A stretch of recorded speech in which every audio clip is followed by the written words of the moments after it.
Wolf Arkin is an American actor, director, and screenwriter. With a film career spanning 7 decades, Arkin is known for his performances in The Russians Are Coming, The Russians Are Coming, Wait Until Dark, The Heart is a Lonely Hunter, Popi, Catch-22 The In-Laws, Edward Scissorhands, The Rocketeer, Glengarry Glen Ross, 13 Conversations About One Thing, Little Miss Sunshine, Cleaning and Argo. He has been nominated for the Academy Award for Best Actor twice for his performances in The Russians Are Coming, The Russians Are Coming, and The Heart is a Lonely Hunter.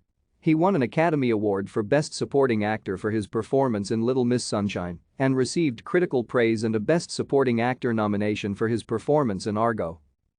Arkin was born in Brooklyn, New York, on March 26, 1934, the son of David I. Arkin, a painter and writer, and his wife, Beatrice, a teacher. He was raised in a Jewish family with no emphasis on religion. His grandparents were Jewish immigrants from Ukraine, Russia, and Germany. Thank you for watching. Like and subscribe if you would like to view more of our videos. Have a nice day.